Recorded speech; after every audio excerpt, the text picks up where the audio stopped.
The Ford government is considering making some very big changes to the classroom. It has to do with size. So right now, when it comes to kindergarten, it's capped to 29 students. You can't have any more than that. For grades 1 to 3, the cap is 23 students. However, the Ford government now launching consultations to perhaps get rid of those caps altogether.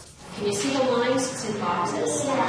Well, she says there's nothing set in stone. Education Minister Lisa Thompson says she does want to hear about removing the class caps. Just the contour lines, the outside. The question is, why would this even be on the table? The classes are so big as they are, Minister. Well, the fact of the matter is, I have been given a mandate and a personal goal of making sure we get an environment whereby we're supporting the best learning environment in our classrooms. And so I want to go out and I want to hear from people. I think we've seen what this government does before with consultations. They go out there, they say they're consulting, and then they make the decisions before they even wrapped the consultation. You think they've already decided to cut class I think size? they've absolutely already made decisions. That's what we've seen in the past. It's hard for me to imagine that a teacher or a student minister would say, you know what, maybe there is room for a few more kids. Because everyone we've heard from say the classes are too big as they are. I mean, are you expecting them to say there's more room? Well, what I'm expecting to say is how it's working and what's not working. And again, I take a look at Ontario and how it compares to other jurisdictions in this nation of Canada, and I'm listening. The president of the Elementary Teachers of Toronto tells me that children will suffer if classroom sizes grow.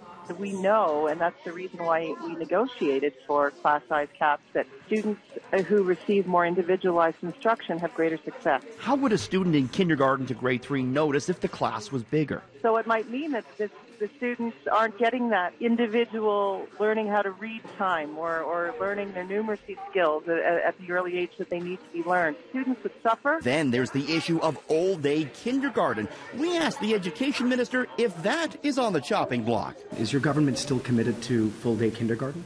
Again, what I'm committed to and what our government is committed to is listening to our grassroots. And as we work through this consultation, we will together find a path forward. I absolutely worry that this is going to have a negative impact on families and on the quality of education our kids receive. The minister wouldn't give us a yes or no answer on the all-day kindergarten. That's interesting. I think that what we know right now is that our system is already underfunded.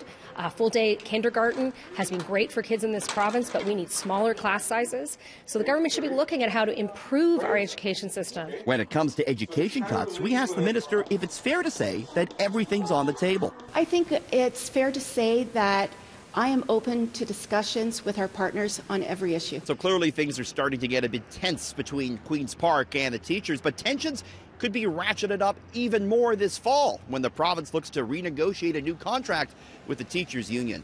Outside the legislature, Richard Southern, City News.